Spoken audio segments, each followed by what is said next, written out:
안녕하세요. 정치를 쉽게 푸는 정치 10단을 구독해야 합니다. 정치 10단 구독! 민주당은 중도 보수를 맡아야. 어제 이재명 대표는 새날 방송에 출연해서 이렇게 발언했습니다. 제가 우클릭을 한다는데 우클릭 안 했다. 우린 사실 중도 보수 정도의 포지션을 가지고 있다. 원래 우리 자리에 있는 것이다.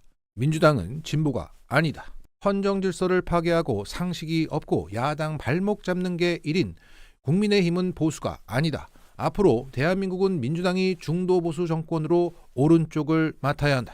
그러니까 민주당은 원래 중도 보수였는데 국힘이 보수 포지션에 있었기 때문에 그간 진보 정당으로 불려왔다. 하지만 헌법 질서를 파괴하고 민족 정체성 없이 사대하는 극우 정당임이 명백해진 지금 민주당의 정체성을 분명히 선언함으로써 대한민국의 이념 프레임을 정상으로 돌려야 할 때라는 겁니다. 더 쉽게 말해서 국힘은 원래 자리인 오른쪽 끝으로 가라. 우리도 원래 자리로 가겠다. 그래서 그간 찌그러져 있었던 왼쪽 날개를 펴라. 이게 정상국가라는 겁니다. 이로써 무형의 대한민국의 대이동이 시작된 겁니다. 이건 교과서에 실릴 만한 역사적인 발언입니다. 여기에 언론들은 이 발언을 일제히 전하면서도 이걸 우클릭이라고 폄하합니다. 이재명 말대로 되면 그동안 나는 진보와 보수의 양비를 했던 게 아니라 보수와 극우를 양비했던 게 되니까 이재명이 나무젓가락에 찔렸다는 얘기도 있고요. 헬기까지 탔대요. 저명한 의사님들이 이건 특혜라고 합니다. 지금 광주가 전환길의 탄핵 반대 집회와 찬성 집회 둘로 쩍 갈라져 있습니다. 라고 기사 썼던 자신이 모지리가 되는 세상이 올 것 같아 짜증이 납니다. 그래서 이재명은 지금 대선 앞두고 보수인 척하고 있는 거예요. 라는 의미의 우클릭이라는 단어를 남발하면서 그 의미를 축소시키기에 바쁩니다. 자, 어제 새날의 푸나님은 윤석열이 계엄을 선언하자마자 이재명이 라이브를 켜고 더 이상 윤석열은 대통령이 아닙니다. 라고 어떻게 그렇게 시의적절하게 말할 수가 있었느냐? 라고 묻자 이재명은 이렇게 답했습니다. 나는 큰일이 터지면 오히려 착 가라앉고 냉정해진다. 그러니까 모두가 당황할 수 있는 상황에서도 늘 다음을 생각한다는 거죠. 이걸 흔히 리더십의 위기관리 능력이라고도 말하지만 이재명은 늘 다음을 생각합니다. 어제 그 역사적 선언도 다음을 생각했기 때문입니다. 오늘 야 5당은 내란 종식 민주헌정 수호 새로운 대한민국 원탁회의에 모두들 모였습니다. 허나 종식시키려다 지들이 종식당하고 있는 개혁신당은 바빠서 나오지도 못했습니다. 자, 이 자리에 모인 다른 야당 대표들의 표정이 모두 밝습니다. 왜? 숨통이 튀었으니까. 자, 이분들의 속내를 저렴하게 좀 표현해 보겠습니다. 이제 우리도 숨을 좀 쉴 것 같아. 민주당이 오른쪽으로 이사를 해서 우리의 밥그릇이 커진 느낌이야. 이 대표의 발언에 실망한 분들이 우리 쪽으로 오겠지? 이제 드디어 정치할 만 나는구만. 기분이 좋습니다. 자, 이들에게 이재명은 너무나 고마운 존재입니다. 연동제 결단으로 연명하게 해줬고 이젠 숨통까지 튀어주면서 밥그릇까지 키워줬습니다. 구세주야. 좀 점잖게 표현하면 진보의 집사입니다. 재판이 일찍 끝난 것도 있지만 전날 짬을 내서 새날에 출연해 이 발언을 하고 오늘 이들을 만난 것입니다. 하지만 이 중엔 누구처럼 배은망덕하게 나올 분도 있을 수 있겠죠. 행정 능력, 정무 판단 능력, 무슨 정치력 다 떠나서 그 인성이 드러나면 하루아침에 망하는 게 정치인입니다. 오늘 유시민 작가는 매블쇼에 출연해서 이렇게 발언했습니다. 정말 비열한 방법으로 이재명을 물고 뜯었던 사람들을 자기 캠프로 다 데려갔다. 김동연은 이미 늦었다. 김동연은 다음 도지사 경선에서 반드시 떨어진다. 최근 김동연은 가짜게 노무현 파리를 했고 이를 지켜본 노무현의 척통 후계자는 오늘 비열하다는 표현으로 그 배은망덕과 비열함을 응징했습니다. 자, 다시 돌아가서 어제 이재명 대표의 선언에 실망하신 분들은 마음에 드시는 야 4당으로 골라가시면 되겠습니다. 따로 또 같이 가는 거죠.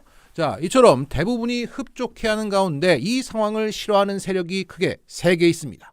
앞서 언급한 언론과 그 언론 뒤에 있는 그들이 매우 불편해합니다. 나의 돈이 극우에게 흘러들어가고 있다는 이 프레임이 부담스럽습니다. 그리고 오른쪽 끝으로 밀린 국힘당과 민주당 수박들이 아주 싫어합니다. 자, 수박 연습생. 아직 데뷔를 못한 연습생이에요. 자칭 수박 아이돌, 타칭 수박 연습생인 박지연은 이런 글을 올렸습니다. 실용을 강조하더니 이제는 민주당이 보수 정당이 되겠다는 겁니까? 믿을 수 없습니다. 비판하고 규탄합니다. 어제 발언 취소하셔야 합니다. 실언이라고 인정하고 민주당 지지자들께 사과해야 합니다. 어쩌고저쩌고 우리는 중도 진보로 가야 합니다. 그리고 수박 아이돌 고민정은 이렇게 말했습니다. 이재명은 한동훈, 유승민, 이준석도 만나야 한다. 우리가 통합의 바다로 가려면 물꼬를 더 넓게 트여야 한다.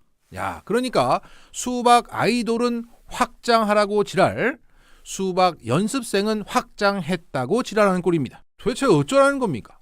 그냥 이재명이 망했으면 좋겠는데 흥하는 길로 가는 것 같아 짜증이 난다는 거죠. 더 정확히 말하면 왜 우리의 밥그릇을 침범하냐는 겁니다.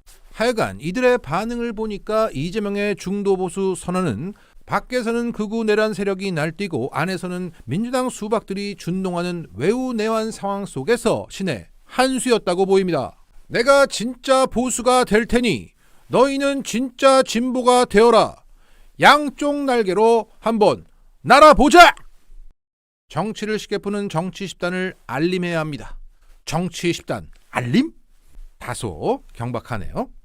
유스타파는 좋은 언론이지만 민첩함과 시의성 차원에서 좀 아쉬움이 있었던 것도 사실입니다. 하지만 봉지욱 기자가 합류하면서 유스타파는 명태균 게이트 내란 사태 국면에서 이슈를 주도하고 있습니다. 이렇게 최일선에서 싸우던 봉지욱 기자는 오늘 다시 초심으로 돌아갑니다. 라는 매우 인상적인 글을 남겼습니다. 2020년 10월 26일 군사재판 녹음 테이프를 입수해서 JTBC 탐사 프로 스포트라이트에서 궁정동 그날 목소리를 시리즈로 보도한 지 5년 만에 재심이 결정되었습니다. 이 재심 결정은 기적 같은 일인데 제 기자 인생에서 가장 큰 사건이 되겠습니다. 내란 목적 살인이 아닌 민주 거사를 위한 단순 살인이라는 게 핵심 청구 취지입니다. 그러니까 김재규가 박정희를 죽인 건 독재를 끝내고 나라를 구하기 위한 공익적 행위였다는 겁니다. 당시 공판 조서가 조작됐고 보안사가 재판을 배후에서 조종한 사실을 입수한 재판 녹음 테이프로 완벽히 입증됩니다. 영문도 모른 채 부장의 갑작스러운 명령을 따랐다가 형장에 이슬이 된 궁정동 경비원들도 다시 판결을 받을 수 있게 되었습니다. 유족들은 45년간 얼마나 힘들었을까요? 김재규 부장의 조카 김성신 교수님과 무료 변론을 해주신 조용선, 이상희, 이영기 변호사님 덕분입니다. 그리고 당시 이 무모한 보도를 허락하신 손석희, 이규현 전 JTBC 대표 두 분께 감사드립니다. 이제 제게 남은 마지막 과제는 미얀마 안다만 해역에 잠든 칼 858기를 인양해서 김현희 입국 사건의 전모를 밝히는 일입니다. 잘못된 역사를 바꾼 기자, 이보다 영광스러운 수식어가 있을까요? 다시 초심으로 돌아갑니다. 그러니까 가장 맨 먼저 뻗어나갔던 가지, 봉지욱 기자는 이 내란 사태의 뿌리로 돌아가겠다는 겁니다. 김재규를 광인에서 의사로 역사에 기록하는 것이야말로, 김현희 입국 사건의 전모를 밝히는 것이야말로 군사 독재, 검찰 독재, 이어 또 다른 독재의 부활을 막는 일이다.